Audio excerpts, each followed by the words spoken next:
আসসালামু আলাইকুম রাহমাতুল্লাহ। সম্মানিত দর্শক শ্রোতা ভাই ও বোনেরা, আমরা কিভাবে আল্লাহ তাআলার প্রতি বিশ্বাসকে অনেক দৃঢ় করতে পারি এই নিয়ে আজকে আলোচনা করব।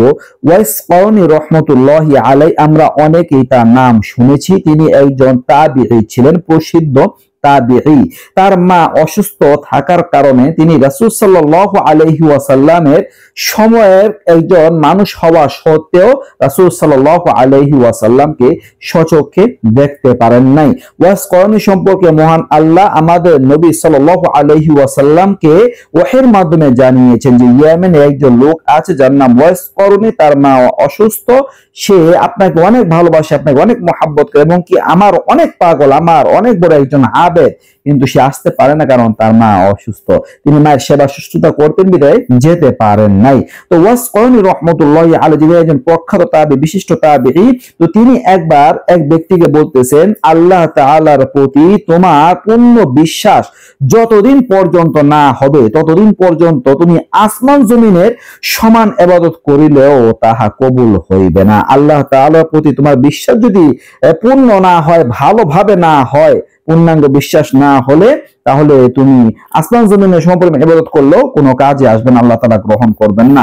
তখন ওই লোকটি বলল যে হযরত, তাহলে আমি কিভাবে আল্লাহ তাআলার প্রতি পূর্ণ বিশ্বাস স্থাপন করতে পারি বা কিভাবে আমি পূর্ণ বিশ্বাস লাভ করিব?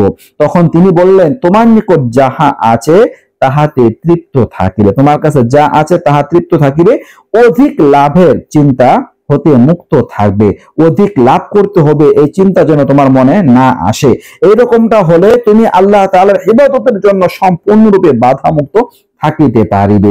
যদি অধিক লাভের চিন্তা না থাকে, যতটুকু আছে ততটুকুই তুমি যদি সন্তুষ্ট থাকো, মানে অল্পে তুষ্ট যদি তুমি থাকো, তাহলে আল্লাহ তাআলার ইবাদতের ক্ষেত্রে কোনো কিছু আর বাধা সৃষ্টি তোমাকে করতে পারবে না। আর যদি তুমি আরো পেতে চাও, আরো অমুক চাও, আরো তমুক চাও, তাহলে কি হবে? আল্লাহ তাআলার ইবাদত বন্দেগী তুমি ঠিকভাবে করতে পারবে না, আর পূর্ণ বিশ্বাসও তোমার জন্য লাভ হবে না।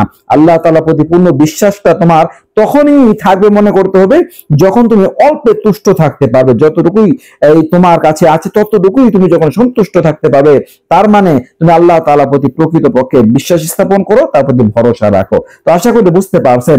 তো আমরা যতটুকু আমাদের কাছে আছে, যতটুকু দিয়ে আমাদের দিন চলে, ততটুকু দিয়ে আমরা সন্তুষ্ট থাকার চেষ্টা করব।